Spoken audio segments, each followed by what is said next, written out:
Good morning. You listen to FloorDaily.net, and I'm Kemp Harr. I'm in Orlando at Shaw's Flooring Network meeting, and I'm with Melissa Murphy, a principal with Johnston Paint and Decorating. Melissa, how you doing? I'm great, Kemp. Good to see you. To be with you. I met you 8-9 years ago, and you were on the Shaw Dealer Council, and you did that for several years, right?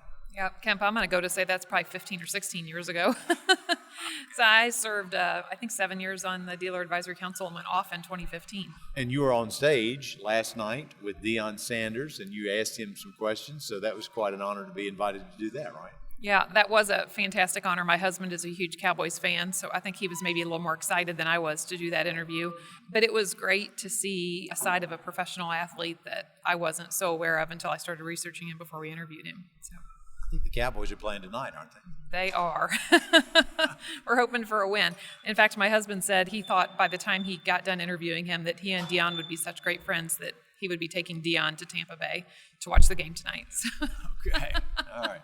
So let's talk about business. You do things a little bit differently. Obviously, through this name, Johnston Paint and Decorating, you clearly focus on the design side of the business. How is business?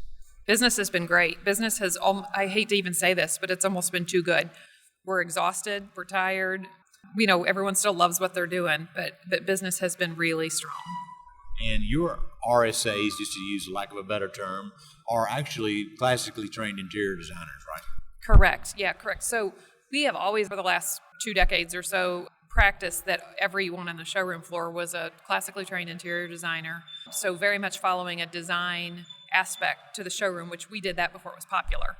We didn't know that we were doing the right thing, but just in the last 2 years, really honestly, due to a lack of trained designers and a necessity to have high-level front office staff, we have employed 2 full-time folks that kind of run the showroom for us. They are able to greet folks, do color consultations in store with people, redirect them, make appointments for us. And so we were at the mercy of the customer to just carry in floor plans and other materials for building and walk in and expect to have a 2, 3, 4 hour appointment with us. The climate over the last couple of years from COVID has allowed us the opportunity to stop and pause and say, hey, in order for us to be our best version of ourselves and to give you the best version of us and the best outcome in your project, let's stop and make an appointment here and set it up so that when you do come in, I'm not worried about what it was I was thinking I was going to do when you walked in the door, but instead I'm fully focused on your project.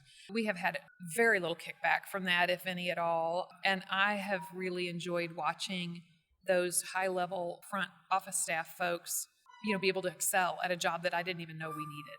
And so I joke about one of the full-time women that work for us that she applied for a job she knew she didn't want, and then we crafted the job that fit her the best.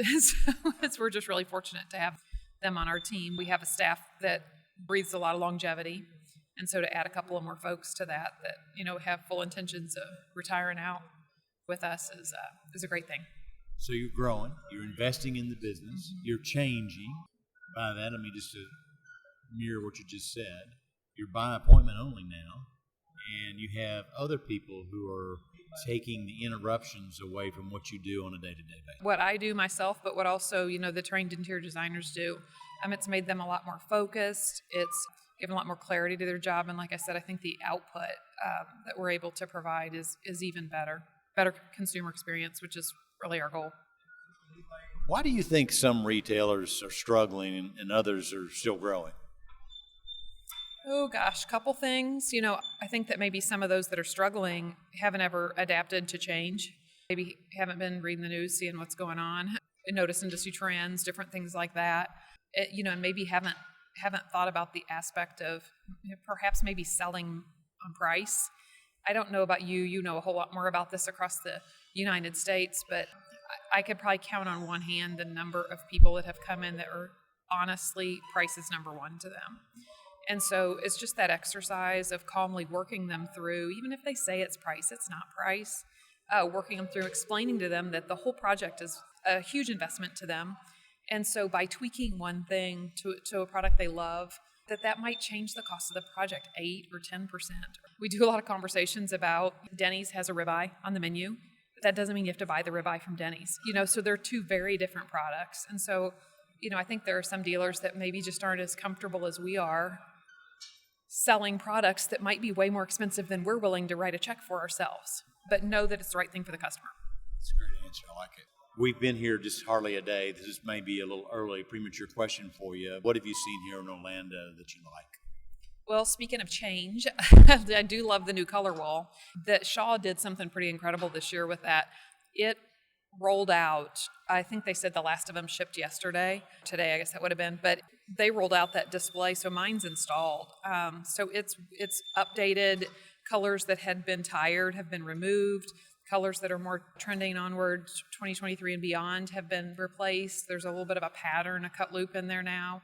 So I just love that they're staying relevant with that wall. It has been such a success for us. It's just an easy button. If you can see that someone's really stressed out about having too many choices, you just take them to that wall. They're comfortable knowing that the colors are relevant. They're comfortable knowing that they have about 3 choices within that product to select, and it just makes it really easy.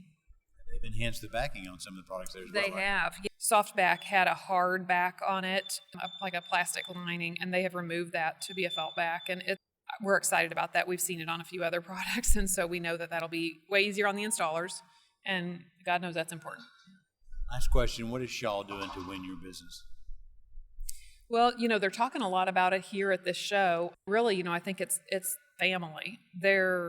We have a lot of our same Shaw reps have been with us to watch my kids be born, to attend special events with us, to just take part in our lives, and we take part in theirs. And I know we've had a little hiatus here for the last few years in terms of meeting some of the more far away Shaw folks. But, they continue to put their best foot forward and have intention of it being in the best interest of our business. And they're not afraid to step back and say, hey guys, we screwed up.